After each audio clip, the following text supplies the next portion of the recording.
Innal hamdalillah nahmaduhu wa nasta'inuhu wa nastaghfiruh wa na'udzu billahi min shururi anfusina wa min sayyiati a'malina may yahdihillahu fala mudilla lahu wa may yudlil fala hadiyalah.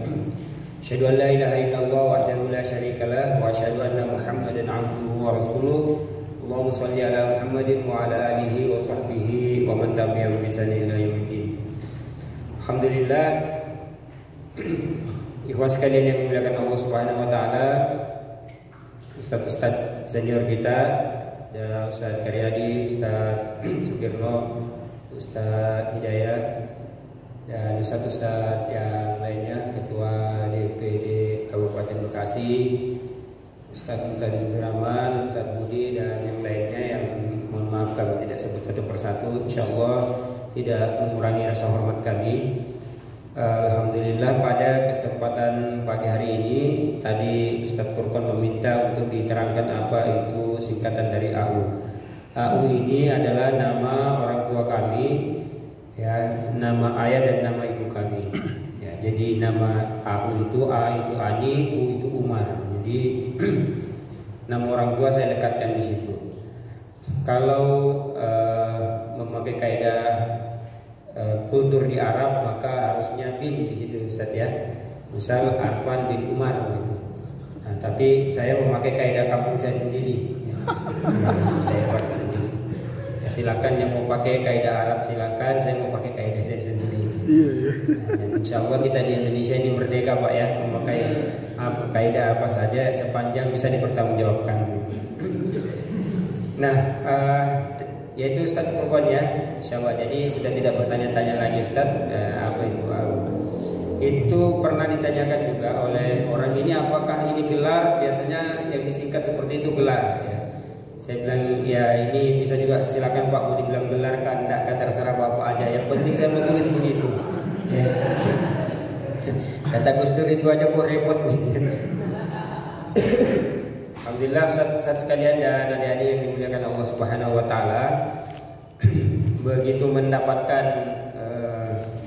informasi dari Ustaz Karyadi untuk mengisi tanggal 25 hari Ahad ini di tempat ini, saya langsung menjawab oke, gitu, ya. Karena saya pikir tidak ada kegiatan.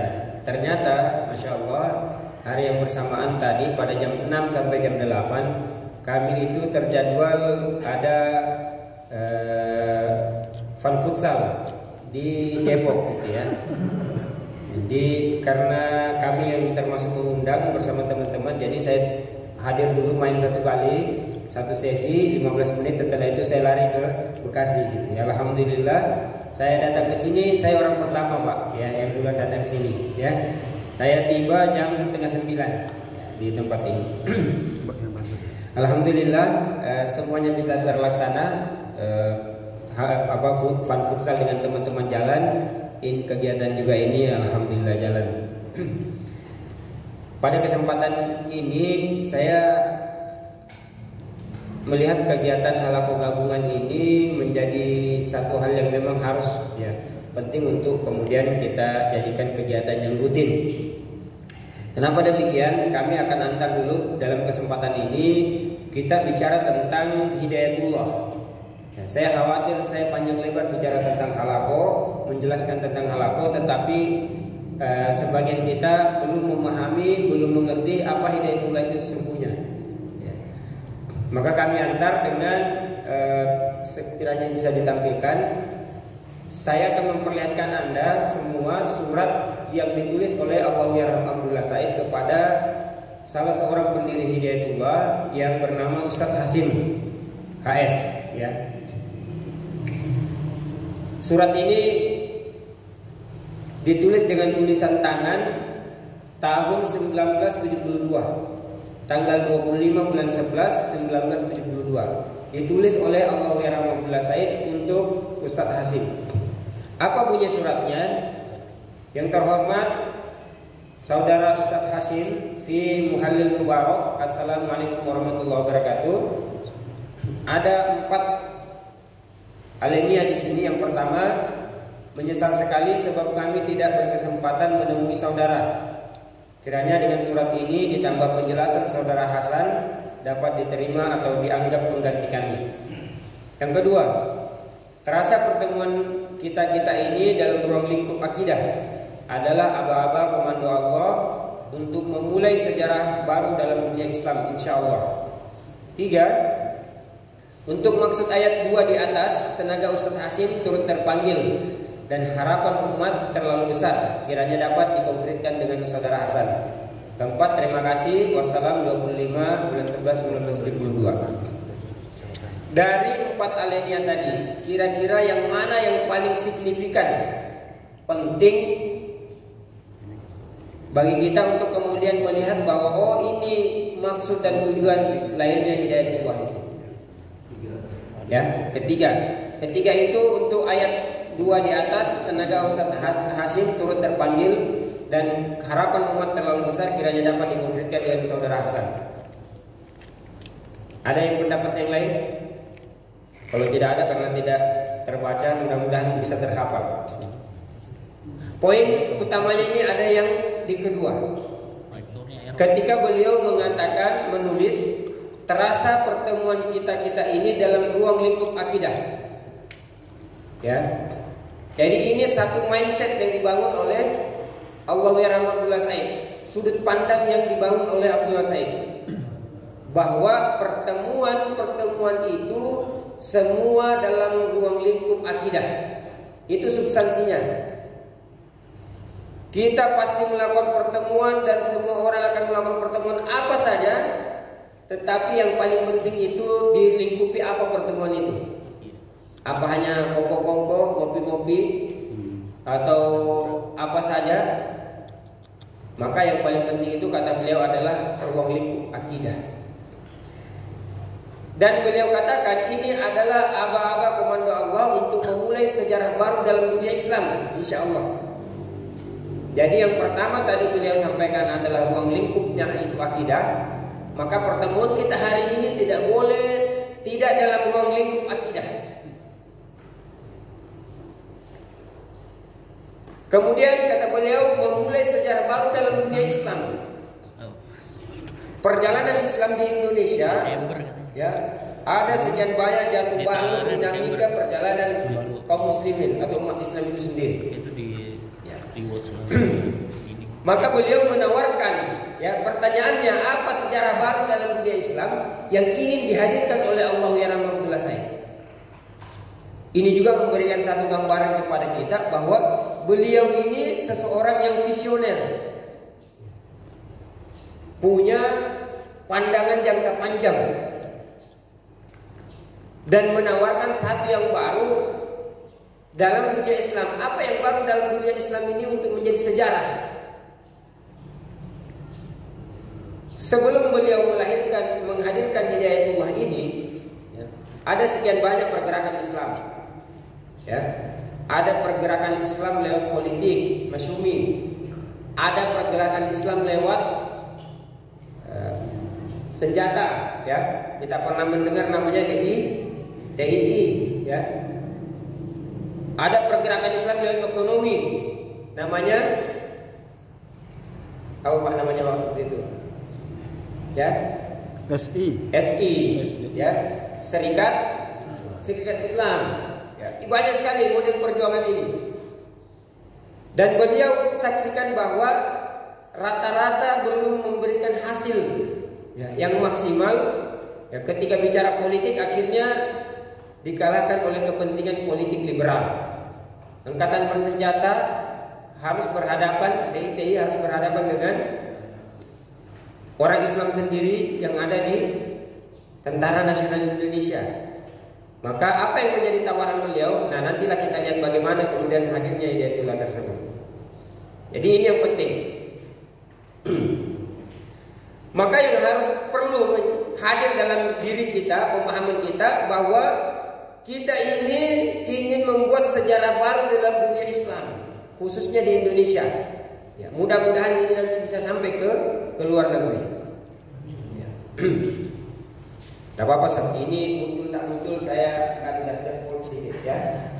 Tapi mohon maaf, waktu saya itu saya tidak bisa terlalu lama karena jam 1 harus mendampingi Ustadz Aziz Subagio dalam acara leadership training for headmaster, ya, training kepemimpinan untuk kepala sekolah di di Cipinang. Ya. Makanya kami sengaja datang cepat-cepat itu karena kami mau pergi cepat, ya. Sehingga waktu kami bisa tepat gitu ya, tidak mengurangi jatah teman-teman. Nah, pas sekalian dimuliakan Allah Subhanahu wa taala, jadi ini yang penting bagi kita, ya. Oke, kami lewatin surat tersebut. Maka pertanyaan kami yang perlu kami hadirkan kepada kita semua adalah Hidayatullah ini sudah bermetamorfosis dari satu bentuk organisasi ke bentuk organisasi yang lain. Hasilnya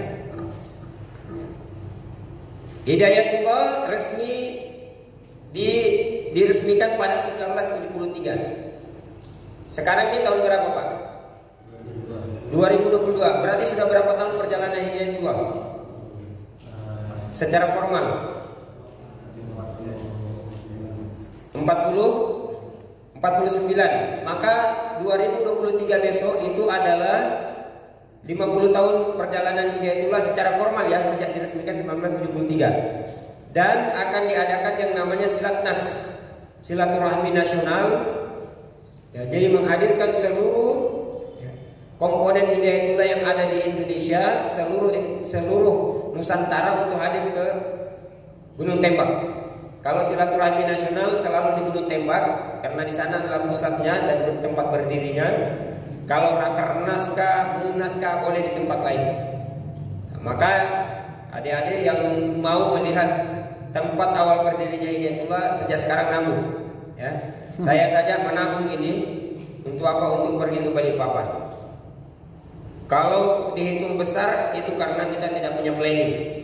Tapi kalau punya perencanaan sesuatu yang besar itu bisa menjadi biasa-biasa saja. Tergantung bagaimana kita merencanakannya. Nah, ikhwan sekalian dimuliakan Allah Subhanahu wa taala, bagaimana bermetamorfosisnya? Ada yang tahu nggak Hidayatullah itu dulu organisasi apa namanya? Ya. Organisasi organisasi sosial. Sosial mulu, ya. Organisasi sosial, bagus. Setelah itu berubah menjadi organisasi apa setelah dari sosial? Ormas. Apa itu ormas? Organisasi massal. Ya, massa, ya. Oke, ormas. Sekarang ternyata Hidayatullah tidak lagi sekedar menjadi ormas. Sekarang dia sudah menjadi organisasi apa? Ini perlu diketahui bersama, ya. Dia menjadi organisasi perkumpulan, ya.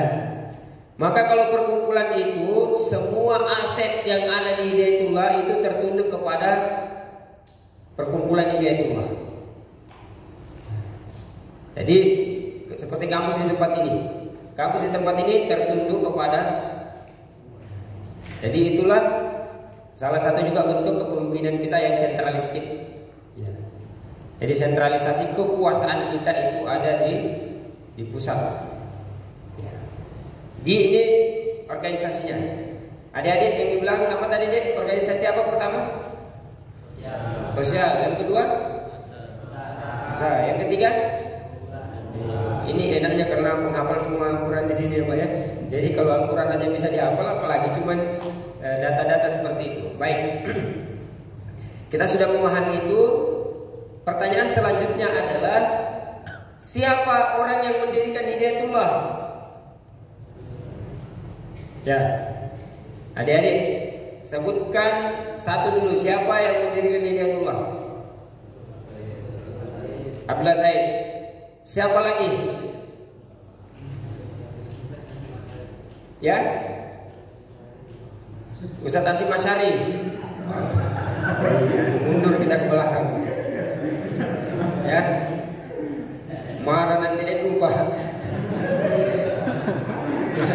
Ustaz siapa? Ustaz Hasim Maes. Oke. Siapa yang ketiga?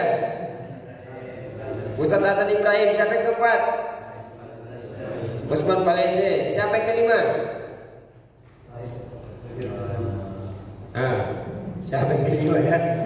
Ini yang kelima itu yang baru-baru meninggal di Lampung, ya, Ustadz Nadir Hasan, ya, itu pendiri Hidayatullah. Nah, jadi nanti ketika antum ditanya siapa pendiri Hidayatullah, Abdullah Said. Siapa lagi?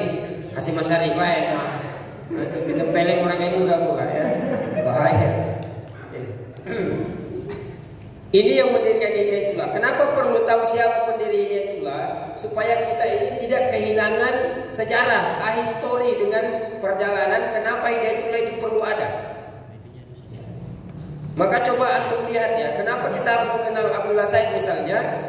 Karena gagasan, ya, idealisme itu muncul, ya, idealisme satu lembaga itu muncul pada siapa pendirinya? Ya. Muhammadiyah siapa pendirinya? Ahmad Dahlan. Antum tahu enggak apa visinya Ahmad Dahlan?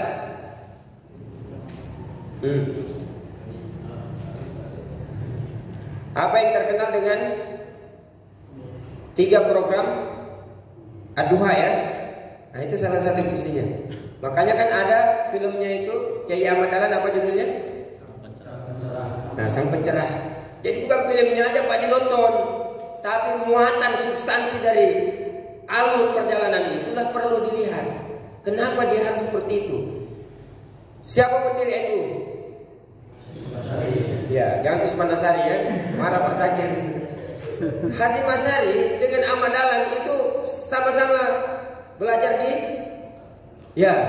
dengan guru yang sama. Kenapa bisa hasilnya berbeda? Itulah pentingnya memahami tokoh. Ya. Satu mendirikan NU, satu mendirikan Muhammadiyah. Padahal dari guru yang sama, tempat belajar yang sama. Bagaimana dengan Allahyarham Abdullah Said? Dia mengikuti perjalanan panjang kehidupannya sehingga dia berkesimpulan, ternyata tidak begini cara berislam. Maka dia menawarkan satu konsep berislam yang alhamdulillah itu dijalani hingga hari ini.